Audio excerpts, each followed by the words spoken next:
Hi there. I have been struggling whether or not to make this video for a few days now.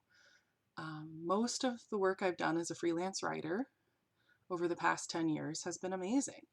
The clients that I've worked with have been amazing.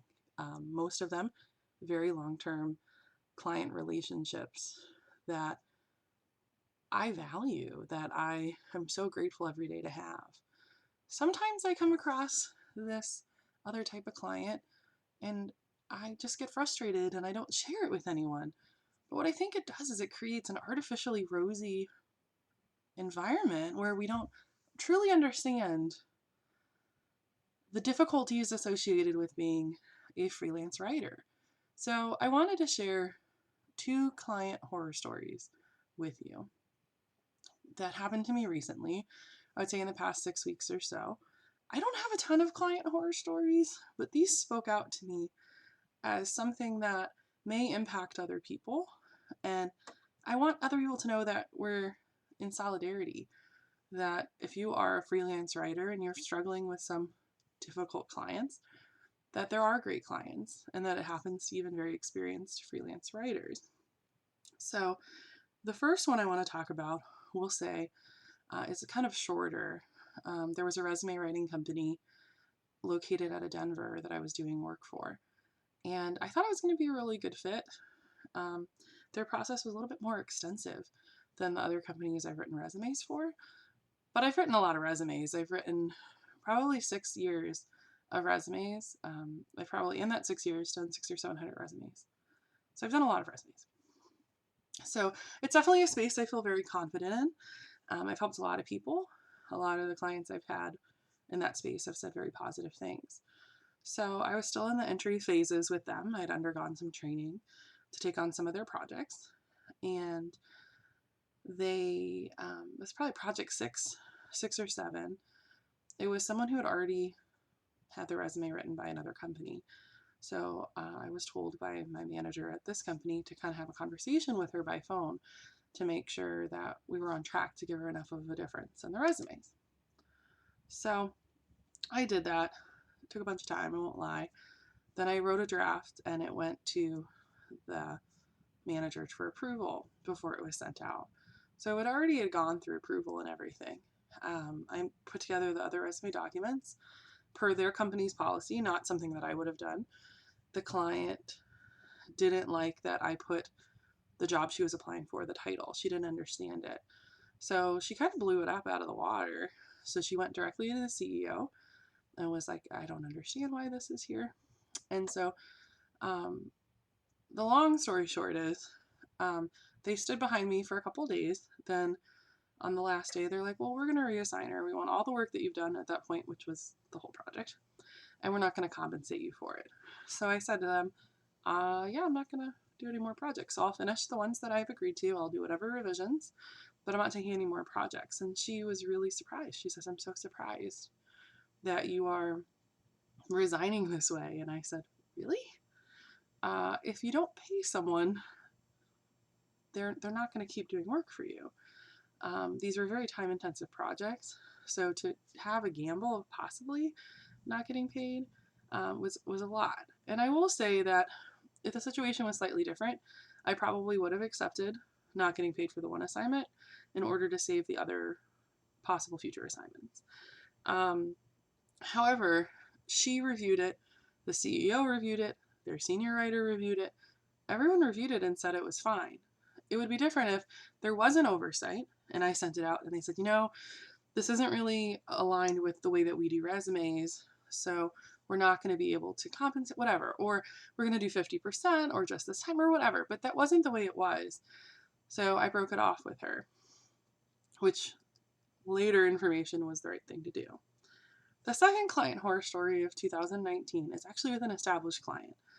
So about 3 years ago, I started working for this company. We'll call it ABC Writing. That's definitely not their name. And I started working with this company, and they had a lead writer who they would give all of the work to. And about 2 days before the end of the month, I would be contacted to do a ton of projects, like 60 projects sometimes, that she just didn't complete. It would usually be for the same clients on her plate, So I kept pushing back and I kept saying, is there any chance that I can get the work in a more timely manner? I would have to cancel everything that I would have to do, because sometimes it would be like the last 2 days of the month, sometimes it would be the first 2 days of the next month. And I just never really knew. So I had to cancel everything to make it happen for this client. So I had kind of talked through it and I kept saying, she's doing these things. They didn't believe me. So in April of 2019, I said to them, I really appreciate it, but, they had undergone some internal changes, but I think I'm going to focus on other projects right now. It doesn't make sense. The volume just isn't there. It's always at the last of the month. We've talked about this before. This hasn't really been addressed at this time. So I'm going to go ahead and I'm going to pass. So I finished up my projects. That was the end. 3 months later, I get an email from the co-founder of this company, ABC Writing. And he said, everything you said was right about this writer.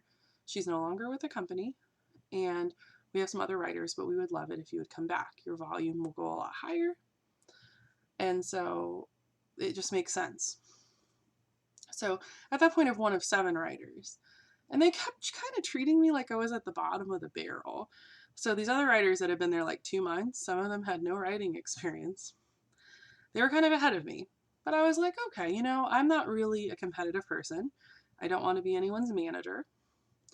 I don't want to be senior or anything. I just want to be part of a team, and I'm okay with that. So over the next couple months, they were sending me more work, and they fired 4 of the new writers that they had out of the 7, I guess.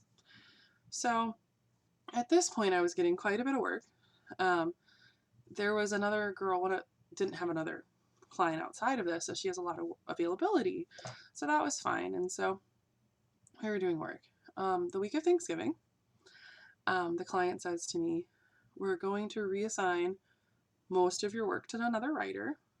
We don't feel like your work on this particular client, which was most of what I did, was my best writing. And so I qualified. I was like, thank you for letting me know, because I am open to feedback, right? If you're not happy, I do want to know about it. Couldn't really qualify that. Still wanted to send me the other projects. So a few days later, I look into kind of where they assign work, and most of the work has been assigned to other writers. I basically don't have any work left with them.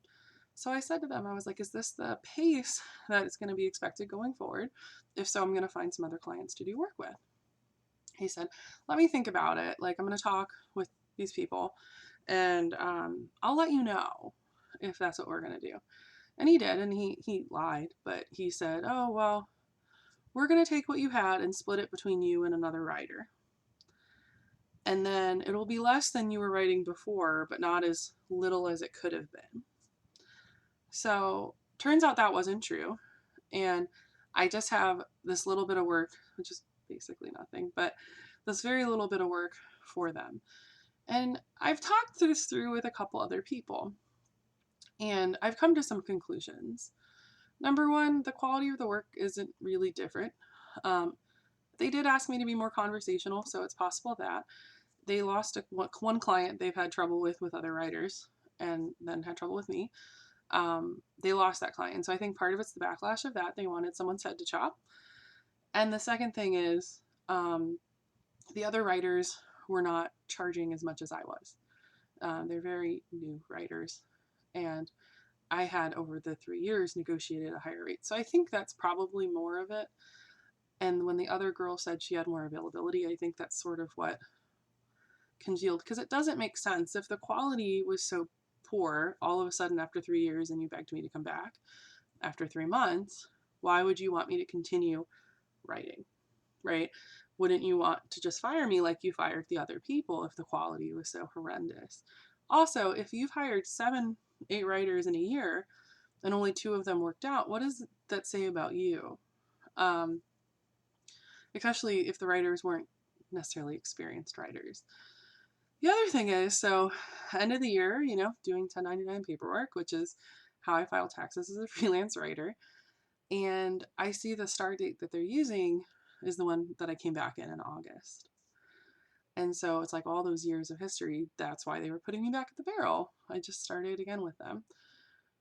it's hard when you're trying to be professional to say, well, if it's only 4 assignments a month, I'm going to take those 4 assignments and just be happy about it, that they've given me this opportunity to just write 4 or 5 more clients, whatever. There's also this person, this human that's inside that says, I don't want to work with you anymore. You don't value me for some reason.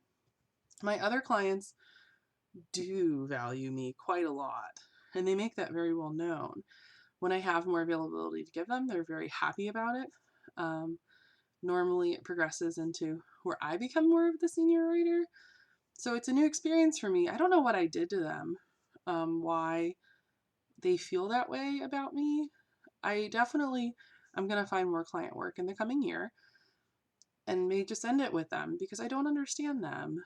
I don't understand this situation, before, even when I said this is something that I see is going on, it was just an effort to help you. There was no real alternative motive.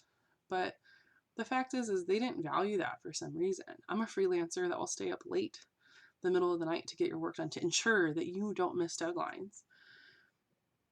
Not all freelancers are like that. I've worked with other freelance writers over the 10 years. And so I think that it's incredibly frustrating to not be valued. And I don't know where the disconnect is. And I'm calling it a client horror story because it does. It makes me feel bad about myself. And it's weird. Today, the day that some of this is happening, I have other clients that are like, you're doing such an amazing job. So I have to focus on that, I think, instead of talking about just these more difficult clients. But anyway, that's 2 of them this year that really weren't the best to work with. All right, take care.